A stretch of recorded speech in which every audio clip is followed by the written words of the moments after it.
Hello friends, welcome to my channel sociology classes. तो इस video में हम 50 क्वेश्चन का एक प्रैक्टिस सेट देखेंगे। इसका पहला पार्ट हम डिस्कस कर चुके हैं, 50 क्वेश्चन का एक प्रैक्टिस सेट देख चुके हैं। आप जाके इस चैनल पे देख सकते हैं। तो ऑलमोस्ट टॉपिक हमने कवर कर लिया है, उसी से रिलेटेड यहाँ पे प्रैक्टिस क्वेश्चन को देखेंगे। और अब जो अपकमिंग आपके एग्जाम्स है उसके लिए काफ़ी यूज़फुल रहेगा ये आपका।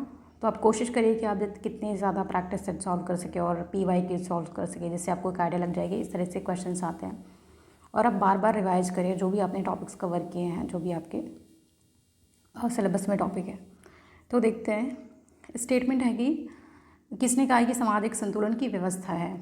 इमाल दुर्खी, मैक्स वेबर, पैरेटो, कूले। तो आपका आंसर यहाँ पे है सी ऑप्शन टी, पैरेटो।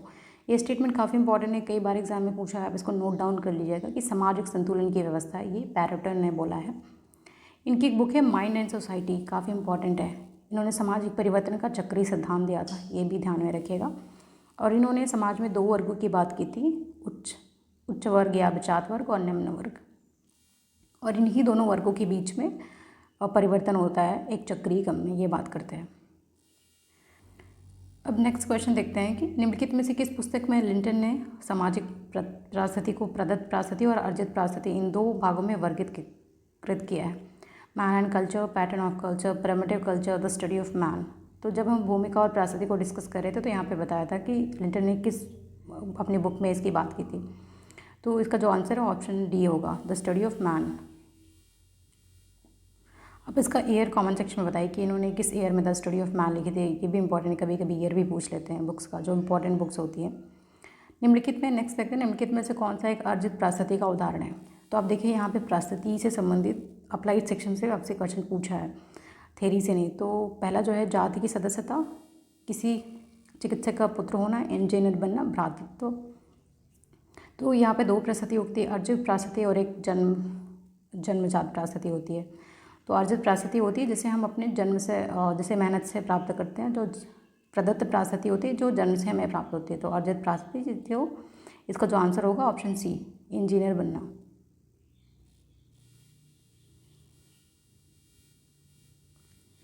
अब नेक्स्ट क्वेश्चन देखते हैं कि किसने भूमिकाओं को संबंधात्मक भूमिका और गैर संबंधात्मक भूमिका के रूप में वर्गीकृत किया है? SF Nadel, Ralph Linton, GA Lundberg, Elliott M मैरल।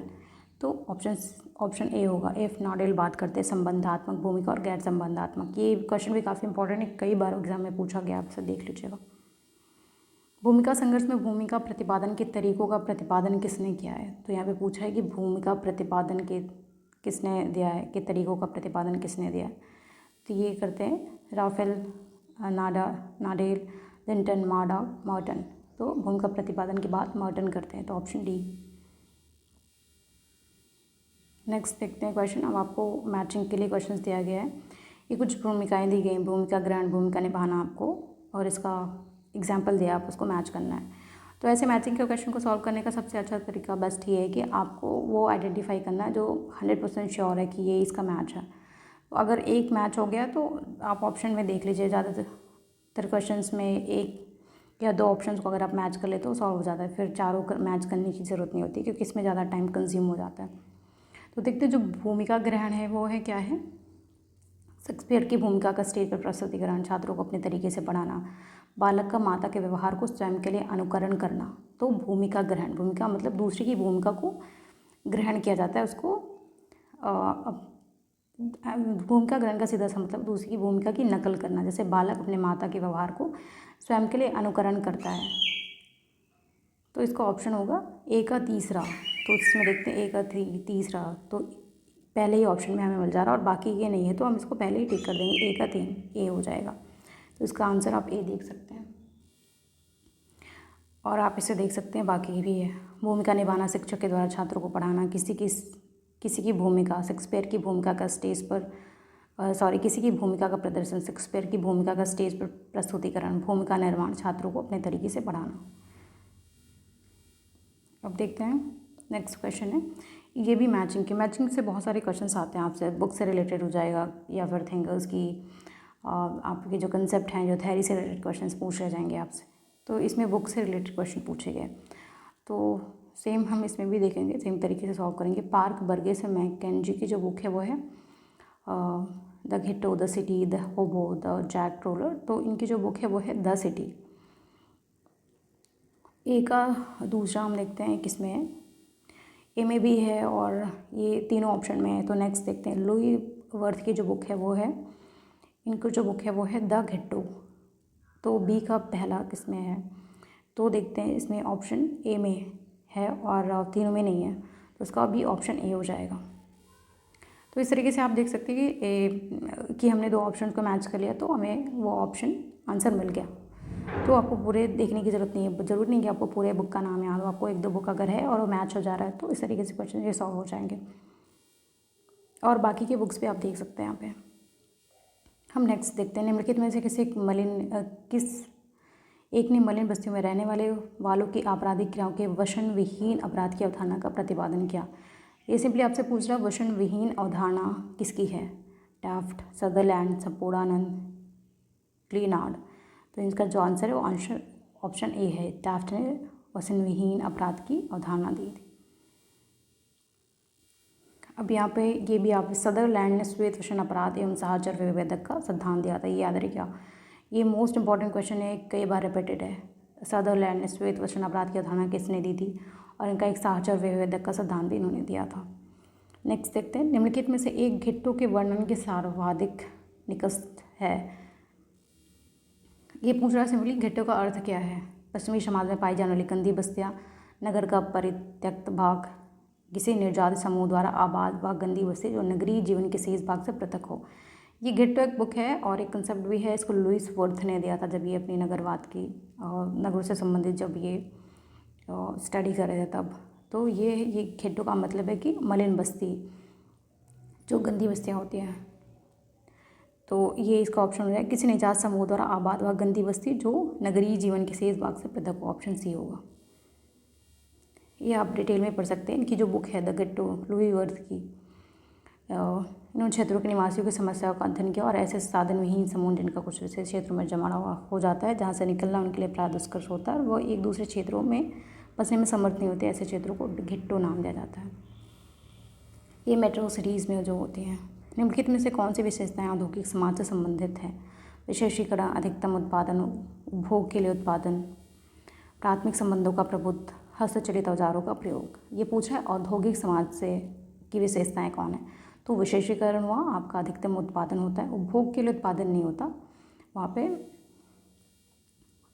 वस्तुओं का सिर्फ उपभोग के लिए नहीं होता बल्कि बाजार में उसको सेल करने के लिए भी उत्पादन होता है, बड़े पैमाने पर उत्पादन होता है। प्राथमिक संबंधों का प्रभुत्व नहीं होता है औद्योगिक समाज में। हस्तचालित औजारों का प्रयोग नहीं, वहाँ पे मशीनों द्वारा उत्पादन होता है। तो इसका जो आंसर होगा ए और दो, तो ऑप्शन ए और दो है। अब औद्योगिक समाज की विशेषताएं देख लीजिएगा यहाँ पे, यंत्रीकरण, कारखाना व्यवस्था, श्रम विभाजन, विशेषीकरण, ये सारी चीज़ें होती हैं। निम्नलिखित में से कौन से युग्म सही रूप से सुमेलित है। झूम खेती, मैरिया, स्थायी कृषि। अच्छा, ये पूछा है क्वेश्चन आपसे कि ये जो कृषि ये खेती है ये कौन सी जनजाति करती है। तो झूम खेती, मैरिया, स्थायी कृषि, बेडोई, पशुपालक व्यवस्था, संथाल, आखेट एवं संग्रह, बुशमैन। तो जो झूम खेती करती है वो मैरिया करती है, स्थायी कृषि बेडोई नहीं करती, पशुपालक व्यवस्था संथाल की नहीं है, आखेट एवं भोजन संग्रह ये बुशमैन, ये है फोर्थ। तो ए और 4 ये सुमेलित है, ऑप्शन सी ए और 4। अब नेक्स्ट देखते हैं पूर्व औद्योगिक समाज की अवधारणा किसके द्वारा प्रस्तावित की गई। Saint Simon, Kingsley Davis, S Sjoberg, Robert Park. पूर्व औद्योगिकरण समाज की अवधारणा एस जोबर्ग की है, ऑप्शन सी। जनजातियों में युवा संगठन कहलाता है, ये जनजातियों के युवा संगठन की बात हो रही है। इसको क्या बोलते हैं, मेरुग्ड, इलोची, रंगबंग, डॉरमेट्री। तो युवा जो संगठन होता है जनजातियों में उसको डॉरमेट्री बोलते हैं, ऑप्शन डी। अब जो जनजातियों के जो युवा संगठन है इसे आप याद रखिएगा, इसको तो डॉरमेट्री बोलते हैं, बट जो जैसे मैरिया जनजाति में जो डॉरमेट्री और संगठन उसका क्या नाम है इसे भी ध्यान में रखिएगा, ये पूछे जाते हैं क्वेश्चन आपको। पनिका जनजाति किस प्रदेश में पाई जाती है। बिहार में, मध्य प्रदेश में, उत्तर प्रदेश, उड़ीसा। पनिका जनजाति ये मध्य प्रदेश की, ऑप्शन बी। प्रतियोगिता को शांत संघर्ष के रूप में किसके द्वारा वर्णित किया गया है। कोजर द्वारा, स्पेंसर द्वारा, वेबर, फ्रेजर द्वारा। तो प्रतियोगिता को शांत संघर्ष के रूप में वेबर, मैक्स वेबर बात करते हैं ऑप्शन सी। वह प्रक्रिया जिसमें व्यक्ति या समूह अपने भेदों या प्रच्छन्न विरोधों के बावजूद मिलकर काम करते हैं कहलाती है सहयोग, प्रतिस्पर्धा, समायोजन, समझौता। तो ये जो प्रक्रिया कहलाती है ये समायोजन कहलाती है, जिसमें व्यक्ति अपने भेदों के बावजूद में मिलकर काम करते हैं। इसका ऑप्शन सी होगा, डी नहीं। आदर्शात्मक नियंत्रण की दृष्टि से टॉलकट पासन के अनुसार निम्नलिखित में से कौन एक क्रम क्रिया व्यवस्था के अंतर्गत उप व्यवस्थाओं का सही क्रम है? सामाजिक व्यवस्था, सांस्कृतिक उपव्यवस्था, व्यवहारात्मक उपव्यवस्था, व्यक्तित्व उपव्यवस्था। सांस्कृतिक उपव्यवस्था, सामाजिक उपव्यवस्था, व्यक्तित्व उपव्यवस्था, व्यवहारात्मक उपव्यवस्था। तो ऑप्शन बी होगा, ये बात करते हैं। कुछ क्वेश्चन सभी एग्जाम में ऐसे कॉम्प्लिकेटेड होते हैं, अगर आपको ये आ रहा है तो आप कर लीजिए, नहीं तो टाइम इसमें इन्वेस्ट मत करिए, आप इसे स्किप कर सकते हैं और ऐसे गेस भी करके आप सॉल्व कर सकते हैं। ये थोड़े से कॉम्प्लिकेटेड होते हैं, सभी एग्जाम्स में एक दो क्वेश्चन ऐसे रहते हैं जो थोड़े से डिफ़िकल्ट होते हैं। अगर आपको आ रहा है तो कर लीजिए, नहीं आ रहा तो आप इसे स्किप करके बाकी क्वेश्चंस को सॉल्व कर पे फोकस कर सकते हैं। अब ये कथन कारण से संबंधित क्वेश्चंस हैं, ये भी थोड़े टाइम टेकन होते हैं, बट आप इसे ध्यान से पढ़ के करिएगा। तो देखते हैं, जो पहला कथन है कि सामाजिक नियंत्रण सामाजिक जीवन की एक अनिवार्य दशा है। ये कथन सही है कि सामाजिक नियंत्रण सामाजिक मानव जीवन की एक अनिवार्य दशा है, कि समाज में यह आवश्यक है, अनिवार्य है। सामाजिक कारण देखते हैं कि सामाजिक नियंत्रण के अभाव में मानव केवल एक जानवर की ज़िंदगी जी सकता है। ये कारण भी सही है, क्योंकि सामाजिक नियंत्रण नहीं होगा तो समाज में अराजकता फैल जाएगी, समाज में क्राइम, कोई कुछ भी करेगा, ये सारे रेट बढ़ेंगे, क्राइम और ये सारी चीज़ें। तो समाज में सामाजिक नियंत्रण ज़रूरी है, और ये कथन और कारण एक दूसरे से कनेक्टेड है, लॉजिकली है, और कारण कथन की व्याख्या कर रहा है। तो सामाजिक, अब इसको आप ऐसे देखिए, सामाजिक नियंत्रण समाज मानव जीवन की एक अनिवार्य दशा है, क्योंकि सामाजिक नियंत्रण के अभाव में मानव केवल एक जानवर की ज़िंदगी जी सकता है। तो आप देख सकते हैं इसमें कि ये लॉजिकली कनेक्टेड है एक दूसरे से। तो इसका जो ऑप्शन होगा ऑप्शन ए तथा आर दोनों सही है, और आर ए की सही व्याख्या है, ऑप्शन ए। नेक्स्ट देखते हैं, नीचे दो वक्तव्य दिए गए हैं जिनमें से एक को कथन ए, दूसरे को कारण आर कहा गया है। जो पहला जो है वो स्टेटमेंट वो है, धर्म की प्रकृति दमनात्मक है।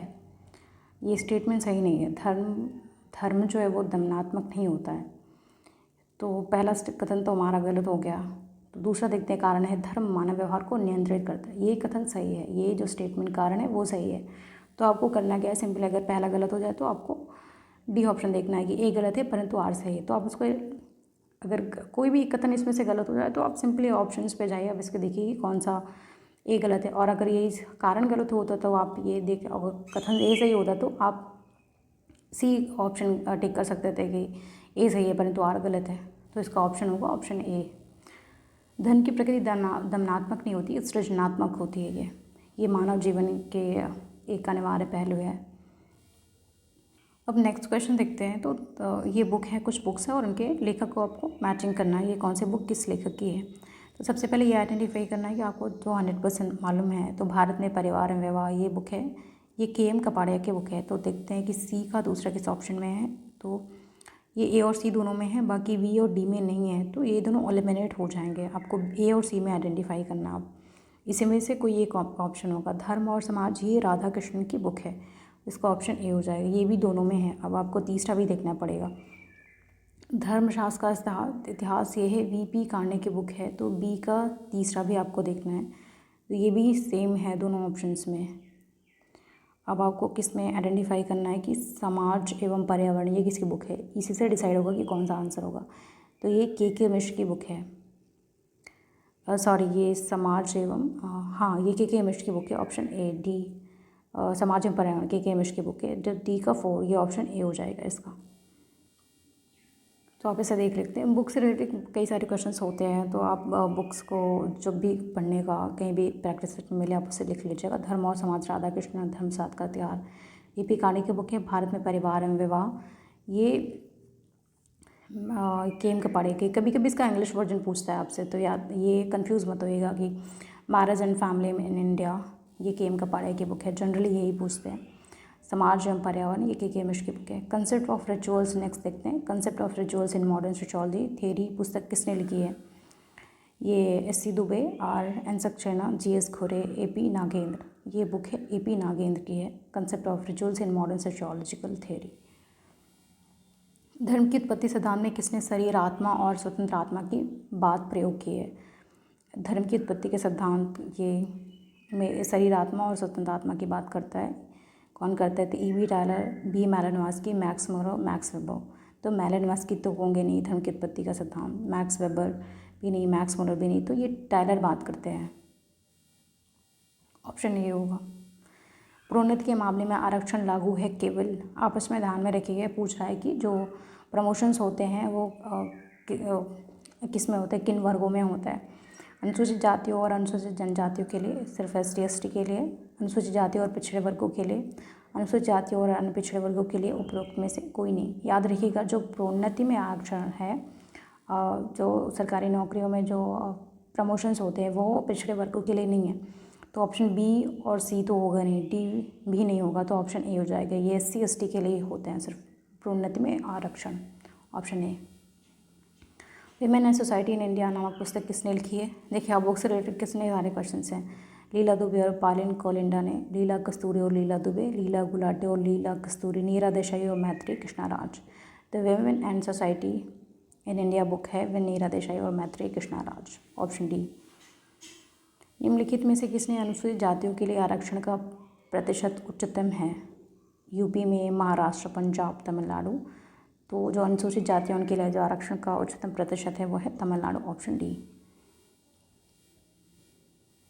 भारतीय संविधान का कौन सा अनुच्छेद अनुसूचित जाति एवं अनुसूचित जनजाति के लिए सेवाओं में छूट प्रदान करता है? अनुच्छेद 350, अनुच्छेद 335, अनुच्छेद 345, अनुच्छेद 340। तो ये जब हम देख रहे थे आर्टिकल से रिलेटेड क्वेश्चन, तो वहाँ पर डिस्कशन किया था, तो उसका जो ऑप्शन है ऑप्शन B, अनुच्छेद 335। और बाकी सारे जो आर्टिकल्स हैं आप देख सकते हैं यहाँ पे। 340 पेशा वर्ग आयोग की बात करता है, तो ये भी काफ़ी इंपॉर्टेंट आर्टिकल है, कई बार पूछा गया एग्जाम्स में। नेक्स्ट देखते हैं, निम्नलिखित में से कौन से एक आदिम अर्थव्यवस्था की विशेषता नहीं है? ये आदिम अर्थव्यवस्था की बात कर रहा है, तो आप जब भी इस क्वेश्चन को पढ़े ध्यान से पढ़िएगा। आदिम अर्थव्यवस्था की विशेषता नहीं पूछ रहा है। प्रौद्योगिक सहायता का पूर्ण अभाव होता है, ये कथन सही है।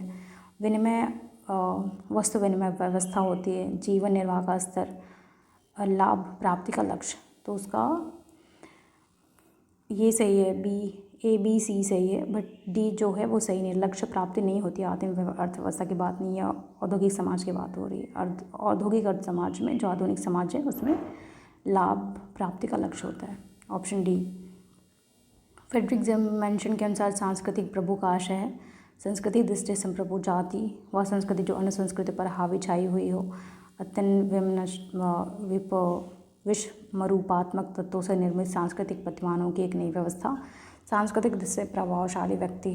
तो फ्रेडरिक ज़ेमैन्शन बात करते हैं सांस्कृतिक प्रभु की, ये बात करते हैं अत्यंत विषम रूपात्मक तत्वों से निर्मित सांस्कृतिक प्रतिमानों की एक नई व्यवस्था, ऑप्शन C।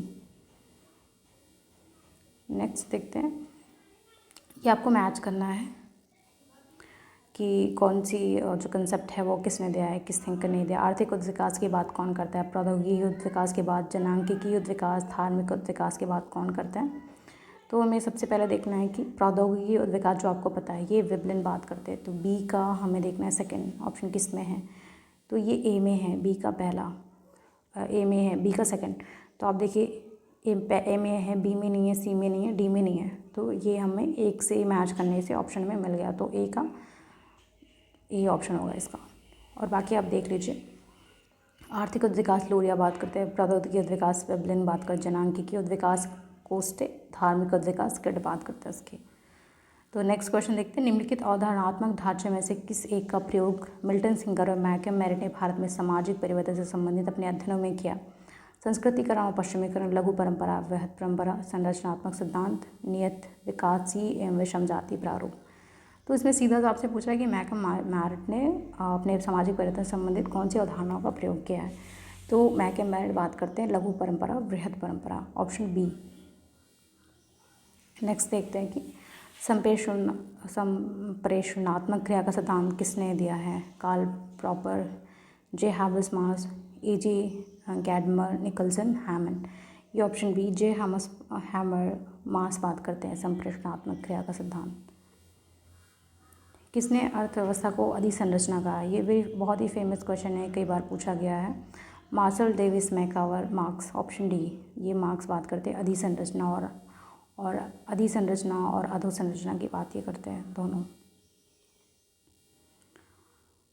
नेक्स्ट देखते हैं सामाजिक परिवर्तन का अंतर्निहित सिद्धांत किसने प्रतिपादित किया? ये कई बार क्वेश्चन रिपीटेड है ये। W.F. Ogburn, M.R.M. MacIver, Wilfred Pareto, P.A. Sorokin. ये सामाजिक परिवर्तन का अंतर्निहित सिद्धांत की बात P.A. सॉरोकिन करते हैं, ऑप्शन डी। किसने संस्कृति का वर्गीकरण चेतनात्मक, विचारात्मक एवं आदर्शात्मक प्रकार में किया है?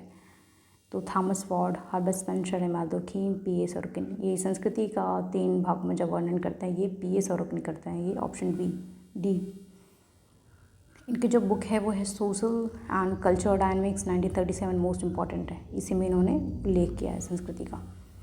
नेक्स्ट देखते हैं नियोजित सामाजिक परिवर्तन से संबंधित निम्नलिखित कथनों में से एक कथन गलत है।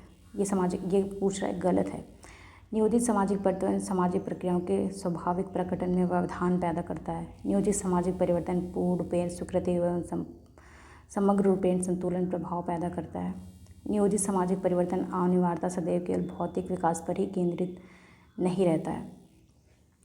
तो इसमें से बी और सी सही है, बट एक है वो जो गलत है, क्योंकि ये कह रहा है कि नियोजित सामाजिक परिवर्तन सामाजिक प्रक्रियाओं के सामाजिक स्वाभाविक प्रकटन में व्यवधान पैदा नहीं करता है। ये उसके लिए सुविधा रहती है उसमें, ना कि व्यवधान पैदा नहीं करता। तो ऑप्शन ए होगा इसका।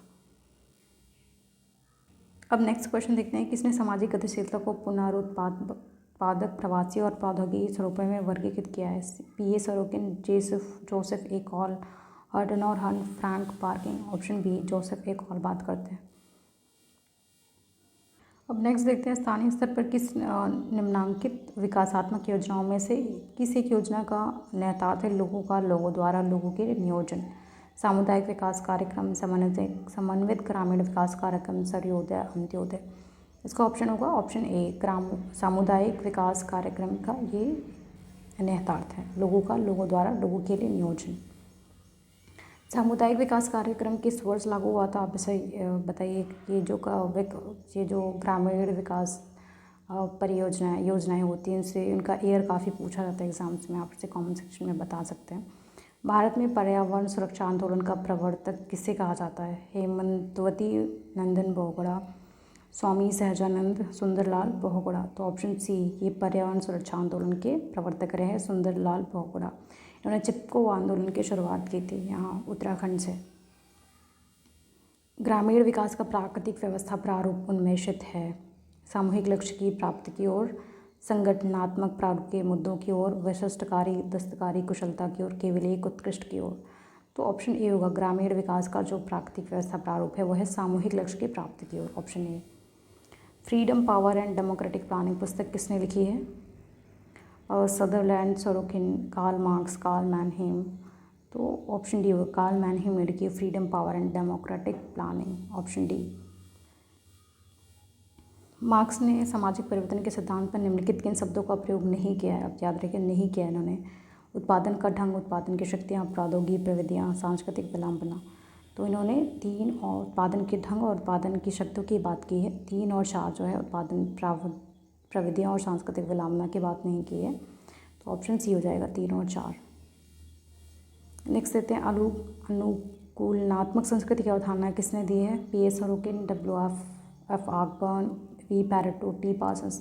कंफ्यूज मत होएगा, ये P.A. सॉरोकिन की नहीं है, ये अनुकूलनात्मक संस्कृति की बात W.F. ऑकबर्न करते हैं, ऑप्शन बी। और कब भारत में सामुदायिक विकास कार्यक्रम प्रारंभ हुआ था? ये देखिए क्वेश्चन पूछा है यहाँ पे, ये एग्जैक्ट डेट भी आपसे पूछा है। ये 2 अक्टूबर 1951, 2 अक्टूबर 1952, 2 अक्टूबर 1953, 2 अक्टूबर 1954। ऑप्शन बी होगा, 2 अक्टूबर 1952 को सामुदायिक विकास कार्यक्रम प्रारंभ किया गया था भारत में। अगस्त कॉम्टे के अनुसार बौद्धिक विकास के प्रत्यक्ष पॉजिटिव स्टेज पर किस प्रकार की सामाजिक इकाई पाई जाती है? परिवार, राज्य, मानवता, इनमें से कोई नहीं। तो इस स्टेज पर ऑप्शन सी, मानवता की बात करता है। किसने कहा कि सजातीयता से विजातीयता की ओर अग्रसर होना प्रगति का सार्वभौमिक नियम है? August Comte, Herbert Spencer, Charles Darwin, MacIver. तो इसमें चार्ल्स डार्विन ये बात करते हैं कि आप गलती से हर्बर्ट स्पेंसर मत करेगा कि वो सामाजिक विकास की बात करते हैं, और इन्होंने कहा है ये स्टेटमेंट कि चार्ल्स डार्विन का है, ऑप्शन सी। इनकी एक बुक है चार्ल्स डार्विन की द ओरिजिन स्पीसीज, ये भी काफ़ी इंपॉर्टेंट है। इसी से प्रभावित होकर स्पेंसर ने सामाजिक विकास का प्रयोग अपना सिद्धांत दिया था। किस वर्ष चौथी पंचवर्षीय योजना प्रारंभ हुई थी? 1969, 1968, 1967, 1966। ऑप्शन ए होगा 1969 को चौथी पंचवर्षीय योजना प्रारंभ हुई थी। अस्तित्व चेतना का निर्धारण करता है, चेतना अस्तित्व का नहीं। कार्ल मार्क्स का यह वक्तव्य निम्नलिखित पुस्तकों में से किस में आया था? तो ये a contribution to a critique of political economy, the manifesto of the communist party, economic and philosophical manuscript of 1844 उपरोक्त में से कोई नहीं। ऑप्शन डी होगा। ये जो बुक है, ये जो उनका स्टेटमेंट है, ये किसी बुक में नहीं था, ये इनकी एक बुक थी दास कैपिटल, उस पर ये स्टेटमेंट था। ऑप्शन डी होगा। इस तरीके से क्वेश्चंस थोड़े से कॉम्प्लेक्स हो जाते हैं, बट अगर आपको आ रहा है तो आप कर लीजिए, नहीं है तो आप उसे स्किप भी कर सकते हैं या फिर गेस कर सकते हैं अगर नेगेटिव मार्किंग नहीं है तो। अब हम नेक्स्ट क्वेश्चन देखेंगे। इसमें पूछ रहा है कि निम्नलिखित में से कौन सा अभिधान द्वितीय विश्व युद्ध के बाद उत्पन्न हुए समाज के लिए प्रयुक्त हुआ है? उत्तर औद्योगिक समाज, आधुनिक समाज, बहुराष्ट्रीय समाज, मीडिया समाज, उपभोक्ता समाज। तो उत्तर औद्योगिक समाज की बात होती है द्वितीय विश्व युद्ध के बाद, बहुराष्ट्रीय समाज, मीडिया समाज, उपभोक्ता समाज। तो बी जो सेकंड है आधुनिक समाज की बात नहीं होती, तो इसमें हम देखेंगे जो सेकंड है ऑप्शंस में वो किस में नहीं है। तो ए में है, ये नहीं होगा। बी में है, इसमें भी। डी में है, ये भी नहीं होगा। तो ऐसे एलिमिनेशन मेथड से भी आप क्वेश्चन सॉल्व कर सकते हैं जो थोड़े कॉम्प्लेक्स होते हैं। तो किस में नहीं है वो है सी में, तो ऑप्शन इसका ये हो जाएगा सी। 1, 3, 4, 5। एशियन ड्रामा, लास्ट क्वेश्चन देखते हैं। एशियन ड्रामा पुस्तक किसने लिखी? काफ़ी इंपॉर्टेंट है ये। अल्वा मेडल, गुरनान Myrdal, A D Ross, T B. Bottomore. तो जो ऑप्शन होगा ऑप्शन बी, गुरनान मेडल ने एशियन ड्रामा पुस्तक लिखी। काफ़ी इंपॉर्टेंट है, आप इसे रखिए, ध्यान में रखिएगा। तो ये 50 क्वेश्चन का हमने प्रैक्टिस सेट देखा। इसके पहले हम एक प्रैक्टिस सेट सॉल्व कर चुके हैं, आप इसे देख लीजिएगा। अब जितना भी हो सके आपसे ट्राई, जो अभी आपके एग्जाम्स आने वाले हैं उसके लिए प्रैक्टिस सेट सॉल्व कीजिए, PYQ सॉल्व करिए। और अगर कुछ क्वेश्चंस नहीं आ रहे हैं तो उसमें बहुत पैनिक होने की ज़रूरत नहीं है। एग्जाम में कुछ ना कुछ क्वेश्चन ऐसे होते हैं जो नहीं आते हैं, तो उसे आप अपने लॉजिक से, कॉमन सेंस से, जो भी आपने कंसेप्ट पढ़े हैं, फोकस करिए कंसेप्ट को समझने की, तभी वो क्वेश्चन सॉल्व हो पाते हैं। तो वीडियो पसंद आए तो वीडियो को लाइक और चैनल को सब्सक्राइब कर लीजिए। और ये PDF मैंने अपने टेलीग्राम चैनल पर शेयर कर दिया, वहाँ से डाउनलोड करके एक बार खुद भी प्रैक्टिस सेट आप कर सकते हैं खुद भी। और आपके पास कोई भी प्रैक्टिस सेट हो वहाँ से सॉल्व कर सकते हैं, या फिर PYQ सब पिछले साल के जो भी हैं उसे ज़रूर सॉल्व करके जाइएगा, क्योंकि क्वेश्चंस बहुत बार 4-5 क्वेश्चन तो रिपीटेड होते ही होते हैं। तो ये आपको बेनिफिट मिल जाएगा यहाँ से।